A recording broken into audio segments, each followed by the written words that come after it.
တကဘာလုံးက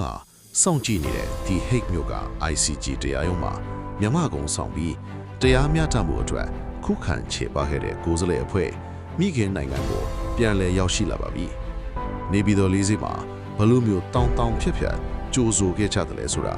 Amazing News ကနေအထူးတင်ဆက်ပေးတော့မှာဖြစ်ပါတယ်။ဒီနေ့2026ခုနှစ်ဖေဖော်ဝါရီလ3ရက်နေ့မှာတော့နယ်သာလန်နိုင်ငံကနေပြန်လည်ရောက်ရှိလာတဲ့ပြည်ထောင်စုဝန်ကြီးဦးကိုလှိုင်နဲ့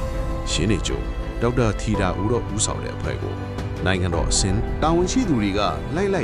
ကြိုးဆိုခဲ့ကြပါတယ်။လေးစိတ်အပြင်ဘက်မှာလည်းမကပဲလမ်းတစ်လျှောက်လုံးပါသေးမြန်မာကိုယ်စားလှယ်အဖွဲ့ကိုထောက်ခံပါသည်ဆိုတဲ့စာသားတွေနိုင်ငံတော်အလံတွေကိုကင်ဆောင်ပြီးရာပေါင်းများစွာသောပြည်သူတွေကတကယ်နဲ့အားပေးခဲ့ကြတာဟာမြင်ရသူတိုင်းအတွက်စိတ်လှုပ်ရှားစရာမြင်ကွယ်တစ်ခုပါပဲ။ဒီခရီးစဉ်ဟာရခိုင်ပြည်နယ်ကိစ္စနဲ့ပတ်သက်ပြီးနိုင်ငံတကာစင်မြင့်မှာမြန်မာရည်တည်ချက်ကိုခိုင်မာသွားရောက်တင်ပြခဲ့တဲ့တမိုင်းဝင်ခရီးစဉ်တစ်ခုပဲဖြစ်ပါတယ်။မိဘပြည်သူတို့အနေနဲ့က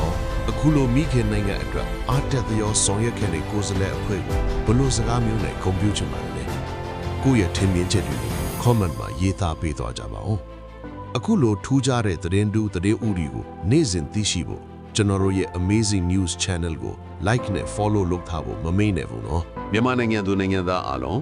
စိတ်ရေးချမ်းသာရှိကြပါစေလို့ Amazing News အဖွဲ့သားများကစုမုံကောင်တောင်းပေးလိုက်ပါတယ်။ကြည့်ရှုပေးခဲ့တဲ့အတွက်ကျေးဇူးအထူးတင်ပါတယ်ခင်ဗျာ။